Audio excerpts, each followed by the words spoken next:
Howdy and welcome to Bamberger Ranch. My name is Aldo Leopold. I'm the director of the Texas A&M Natural Resources Institute, and we're going to continue our Leopold Live series here at Bamberger, continuing to talk about the 5 basic tools introduced by Aldo Leopold, the father of wildlife management.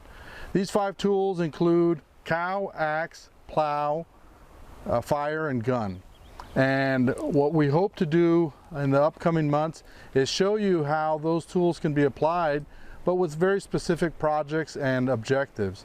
And so with me is Dr. April Sampson. She's the executive director of Bamberger, and she's going to tell us a little bit about Bamberger and what we hope to cover in the series. Great. Thank you so much, Roel. We're really excited to have you and your colleagues from the Natural Resources Institute back here at Selah Bamberger Ranch Preserve.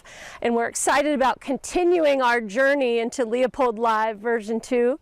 Like Roel said, we'll be providing more detail and more useful information regarding the 5 tools that Aldo Leopold championed.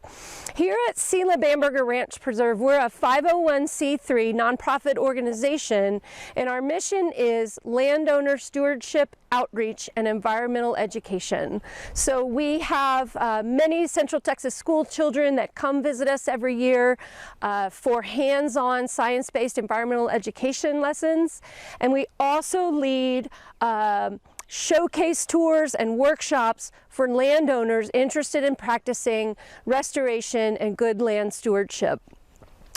So we're very happy to be partnering with Natural Resources Institute, and we know that you'll benefit a lot from the information that we are going to be talking about during this new version of Leopold Live.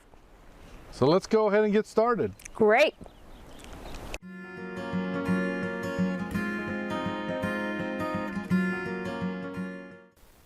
Hi there, and thank you for joining us for another episode of Leopold Live. Today our episode is going to be focusing on rainwater collection and how you can use that water for your benefit as well as the wildlife around you. Now, in a previous episode we have talked about providing supplemental water and specifically the different ways that we do that across the ranch, so be sure to go back and check out that episode as it's a nice complement to what we're going to be talking about today. So today our focus is on rainwater collection and specifically how you can do that around your home and utilizing the catchment system that you already have at your disposal, which is what we do here at our Science and Education building. So right next to me you can see that I am standing next to our storage for our rainwater system here at our education building. Now, don't be intimidated by the large size of this tank. This is a tank that holds just under 20,000 gallons of water, but you can start just as small or as large as you want to. So if you want a tank this big, more power to you. But for landowners who are just looking to get started and they're not sure how much they want to commit to, I'd recommend getting started with a smaller, maybe a 55-gallon rain barrel, which is great to talk about because whether you're going big or small, that system is going to work the same. And so I'll talk about those basic components that are going to make up your rainwater collection system. So the first one that I mentioned is your catchment system, your catchment surface. So this is what's going to be intercepting that rainfall, just that big surface area, your roof. So this is what's going to be really helpful in gathering lots of rainfall that is going to go into your storage. Now, the second component after your catchment system is just going to be your gutters or your downspouts. So think about this as your funnel, the thing that's going to take all that water from your catchment system and transfer it down. The third component is the simplest one, and that is simply your litter surface screen. So think of this as what's going to keep out all of that litter, that leaf debris, all the bigger types of things that you want to keep out of the next component, your cistern or your storage tank. And remember, this can be as big or as small as you want it to be. This is where you're going to have your water stored. And then the final 2 components, you have some options here.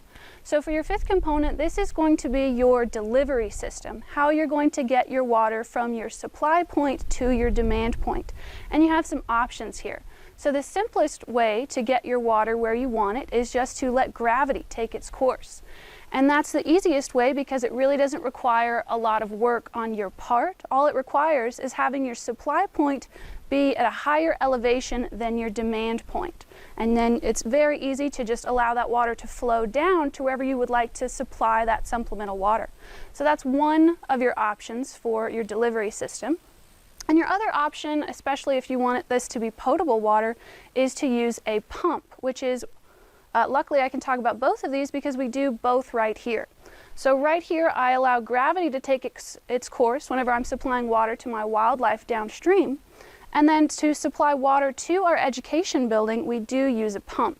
And so that just takes the water from right over here, pumps it into the education building, which is nice because it also gives us a little bit of water pressure in the process. And on that same note, that leads me into my final step of this system, which is just your treatment or purification stage. And you do have options here because remember, if you're supplying water for your wildlife, no treatment is necessary other than maybe a nice simple screen to keep that water free of excessive debris. But whenever we're pumping our water into the education building for drinking uses, we do apply some treatments. So we've got a few different stages of filters. I've already mentioned that first stage, which is your filter, your leaf litter screen. But after the water is pumped into the building, it goes through a few different steps. The first one is just a simple sediment filter to catch those larger bits of sediment. It then goes through a charcoal filter to catch even smaller bits of sediments. And the last stage is just a simple UV treatment, and that is just going to kill any bacteria, anything that's alive that you don't want in your water. So those are the 6 basic components for your rainwater collection system, and those last 2, as I said, you kind of have some options there. But let's talk a little bit about some quick tips for you getting started with your rainwater collection and how to do that around your home. So the first thing I'll talk about is that 55-gallon barrel that I mentioned. So for that barrel, it's important to keep in mind that you want that to be a food grade or safe material.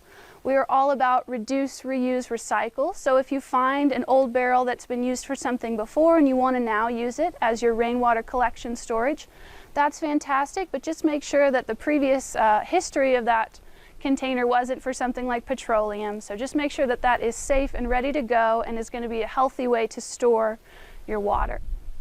Something else I'll mention in terms of location, whenever you think about where you want your rain barrel to go, is you might not have gutters or downspouts set up with your roof, and that's easily fixed. All you have to do is make sure that that gallon is in the valley of your roof, and then you can just have a simple rain chain.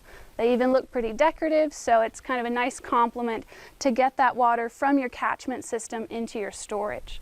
So if you're not sure about location, think about having a nice area in your valley, and don't be deterred by not having gutters or downspouts. You can use that rain chain. A few other things in terms of location. It is nice if you can have a bit of shade on your rain barrel or your cistern. That's going to keep the water a little bit cooler. It's going to help you avoid some evaporation.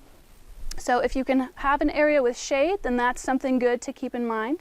Also important to keep it covered. That's going to help you keep away mosquitoes. It's also going to help you keep away any excessive leaf litter or debris. So cover and shade are going to be really helpful for you there. Another thing to keep in mind, and this sort of depends on how big you want your storage to be, is that you want a nice level pad site. So you can see right here, we've got a nice area, we've got this ground really level, and I've seen in the past areas that have just a nice concrete base because they don't want to worry about any sinkage, and when you're storing almost 20,000 gallons of water, that's always going to be a good option because that's going to get really heavy. But if you're just dealing with that smaller 55-gallon barrel, you don't necessarily have to have a nice concrete pad site. What you can actually do is just lay down a few concrete blocks, and that's also going to help you because if you do that, you're then going to have a little bit of gravity and you're going to have your supply a little bit above your demand point. And while I'm talking about that, if you can decrease the area between your supply point and your demand point, that's always going to be something good. So whenever you're getting started thinking about where you want your rainwater barrel to be, think about where your demand point is so that you can keep your supply point a little bit closer. The shorter that distance is for you, the better that's going to be. And then the last thing that I'll mention, and as you're getting started thinking about rainwater collection, is that it's good to think about your climate and your water needs. And not just to think about your needs at present, but think about how your needs might shift in the future. So think about those of us who aren't necessarily in a hill country climate, but as you go a little bit further west, you might see that you have fewer rain events, and when you do have those rain events, they're substantially heavier. And so I ask you to keep this in mind, because though you might not want to have a lot of storage, depending on where you are in Texas, it might be better to plan ahead and to have a little extra storage, especially to get you through those drought months, those dry months when you can go quite a while without having a rain event. So I've talked a little bit about how you collect your water, where to get it set up, and so the next thing is to think about, once you have your water, how do you want to make that available to the wildlife around you? So there's a few things to think about, but just depending on where you are, always keep in mind the numbers of wildlife that you have and the wildlife diversity. So that's going to help you think about how much water you want to supply. And also keep in mind if you have a target species, if there's a species that you really want to focus on and make sure that that particular species has water. So for example, if you want to target songbirds, that is fantastic, and just make sure that you are providing adequate water for those birds, and really think about spacing. And by that I mean that we have certain recommendations for the different animals that you're targeting. So for example, if you are targeting songbirds, it's good to have at least one water site every 80 acres. So if you want to have 2 different demand points, it's good to have those spaced out no more than 80 acres away. And depending on the size of your animal, as you increase in size, that animal's mobility is also going to increase, and so they will be able to travel further away to get to those supply points. So it is always a good time to think about getting started with rainwater collection. And if you have any questions for us, be sure to put them in the chat.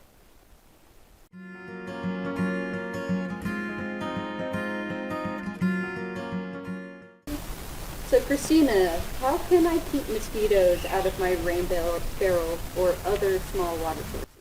Yeah, good question. So mosquitoes are always annoying and something to think about, but I will say that as long as your system is set up properly, you shouldn't have any standing water. So as long as you keep a good eye on your gutters, making sure that they're clean, there really shouldn't be any standing water allowing any larvae to get into your system. So as long as your system is set up properly, that shouldn't be an issue. However, if you do notice that you've got some mosquitoes, that's a good time to go ahead and release some of that water, get that larva out on the landscape, because then your critters are going to take care of that for you, especially if that water is simply for wildlife use. But I will say, if the water is for potable use, there are some options for treatment, and we can be sure to post some links that you guys can get access to if you're interested in making sure that your potable water is mosquito-free. Great. So what if we get into a drought and I can't harvest a lot of water? Will I still be able to qualify for my wildlife tax valuation? Yeah, that's a good question and a good thought, and the answer is yes, because you are actively doing what you're supposed to do. You're making sure that as soon as that drought is over, you can effectively provide that supplemental water. So you can't control the weather, and that's not on you. All right, well that was pretty exciting. Thank you for joining our session of Leopold Live. Again, we'd like to thank all those speakers and those that participated with our session. Look for upcoming sessions over the course of the next year, and our hope is to cover these very specific topics that are of interest to landowners and natural resource managers. That's right. And I'd like to thank once again the Natural Resources Institute for coming out here and helping us provide this valuable information. At Bamberger Ranch Preserve, we hope to have our programming, including our workshops and tours, back up and running by the fall, depending on how things go. So make sure to watch for both the Texas A&M Natural Resources Institute and Bamberger Ranch Preserve on your social media channels, and make sure to check in every once in a while and see what we're up to.